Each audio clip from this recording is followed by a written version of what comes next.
untuk mereka yang tak pernah kenal lelah, untuk mereka yang selalu menjadi garda terdepan, untuk mereka yang mengutamakan kesehatan masyarakat Indonesia.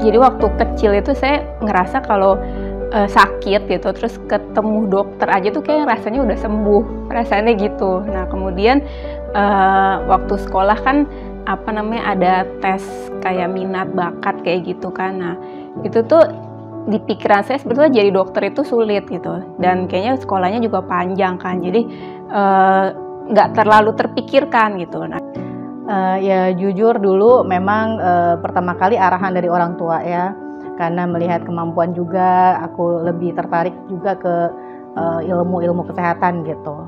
Memang yang paling memotivasi aku ya pastinya untuk menyehatkan masyarakat ya. Jadi untuk sedikit berkontribusi lah di negara ini untuk menyehatkan masyarakat.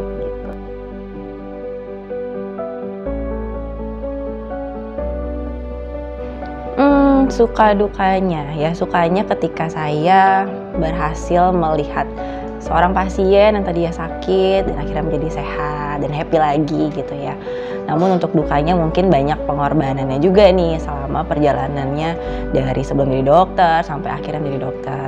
Pengorbanan apa? Ya mungkin lebih kepada pengorbanan waktu ya, karena untuk jadi dokter ini sendiri jam kerja kami itu kan tidak seperti orang kantoran pada umumnya ya. Jadi masih ada kerja malam, harus meninggalkan anak, meninggalkan keluarga. Itu sih yang paling berat untuk saya.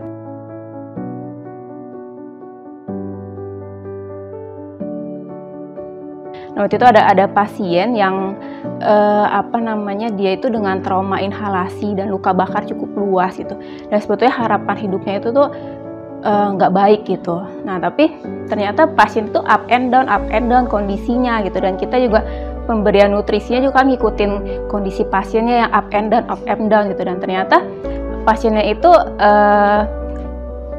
pasiennya selamat, kemudian bahkan dia bisa step down ke ruangan biasa, dan pasien itu saya ikuti sampai pasiennya pulang ke rumah gitu, dan pemulihannya cukup baik gitu. Dan karena mengikuti perjalanan pasiennya dari awal, jadi cukup amazing dengan ternyata pemberian nutrisi itu cukup mendukung ya untuk kesembuhan pasien seperti itu.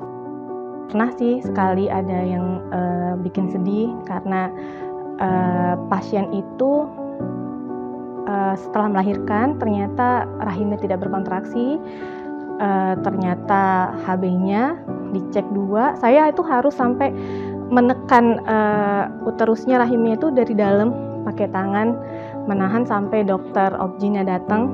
Nah, itu lama ya, sampai begitu obgynnya datang dibuka tangan saya sampai biru, saking supaya perdarahan itu terkontrol. Tapi akhirnya tetap meninggal si pasien itu.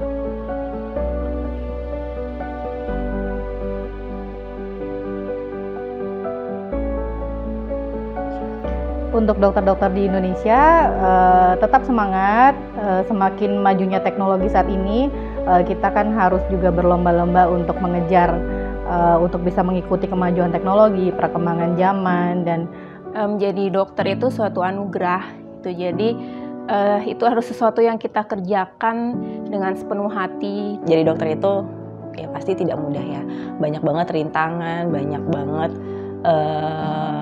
hal yang harus kita korbankan sebetulnya untuk menjadi dokter gitu. Jadi jangan pernah menyerah. Lalu ya kita kembali lagi, tujuan kita tuh apa? Tujuan kita kan pasti ingin melihat pasien-pasien kita kan jadi sehat. Pesannya tetap semangat, tetap baik hati, tetap bekerja dengan ikhlas dan dengan hati. Selamat Hari Dokter Nasional untuk semua dokter di Indonesia.